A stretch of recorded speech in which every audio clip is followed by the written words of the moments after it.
మీ అనుమతితోటి మీతో మాట్లాడాలనుకుంటున్నారు సార్. ఒక్క నిమిషం వేణు. గిరి బాగుండరు, గిరి కృష్ణమ్మ తల్లి బాగుండరమ్మా, మను బాగుండ, మను పురుషోత్తం బాగుండ, Purushottam. Sorry Venu, please go ahead. Thank you sir. ఇప్పుడు పగడాల స్వర్ణ సింధూరాణి తమతో సంభాషిస్తారు. నమస్కారం జగనన్న, నా పేరు స్వర్ణ సింధూరాణి, మా భర్త పేరు సుబ్రహ్మణ్యం, నాకు 2 పిల్లలు జగనన్న. మీ గుంటూరు జిల్లా మేడుగుండ్రు మండలం పేరిచల్ల గ్రామం లేవట్ 5 ఇంకా వచ్చానన్న. నేను మాకి సెంటున్నర స్థలం ఇచ్చారన్న. ఆ స్థలం విలువ ఇప్పుడు 10 లక్షలన్న. మాకి అది కాక ఇల్లు కట్టుకోమని పర్మిషన్ ఇచ్చి 1,80,000 ఇచ్చి అది సరిపోక 35,000 డోక్రాల లోన్ పావుల వడ్డీకి ఇచ్చారన్న.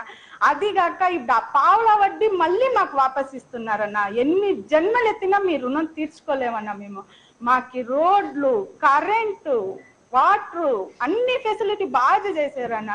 ఆ ఇల్లు కట్టుకుంటుంటే మేము యావ అధికారి దగ్గరికి వెళ్ళలేదన్నా. మేము మీరు రండా మాకు బిల్లు పెట్టండి అని మేము యావ అధికారి దగ్గరికి వెళ్ళాలని అందరూ మా ఇండ్లు కాడ వచ్చి చేశారన్న. ఒక్క అధికారి కూడా మమ్మల్ని లంచం అడగలేదన్నా. నిజంగా మీ పరిపాలన ఎక్కడా చూడలేదన్నా. నేను అంత గ్రేట్ గా అంత ఇల్లు కట్టి వాళ్ళు చెప్పిన మాట వల్ల తొందరగా ఇల్లు కట్టుకొని 1.5 సంవత్సరాలు ఇంకా ఉంటున్నానన్న. ఈ జూన్ వస్తే 2 ఏళ్ళు అవుతుందన్న. నేను ఆ ఇంట్లోకి వెళ్ళి పిల్లల్ని వేసుకుంటూ టైలరింగ్ చేసుకుంటూ చాలా హ్యాపీగా బతుకుతున్నానన్న. ఆడ మా కాలనీలో కరెంట్ ఆఫీస్ కూడా కట్టించారన్న. లైట్లు వెలుగులకి 2 కళ్ళు సరిపోవట్లేదన్న మీ కాలనీ చూడటానికి. ఆర్చ్ గేట్ కట్టారు. నిజంగా నా అప్పుడు కృష్ణుడు ద్వారక కట్టించాడంట. అన్ని క్యాస్ట్లు కలిసి బతికేవాళ్ళంట. నిజంగా నేను చెప్తున్నాను, ఇప్పుడు మనసారా చెప్తున్నాను, ఏపీలో కట్టింటే అన్ని జగనన్న కాల్ని ఒగొట్టిన ద్వారకాన్ని నేను చెప్తున్నానన్నా.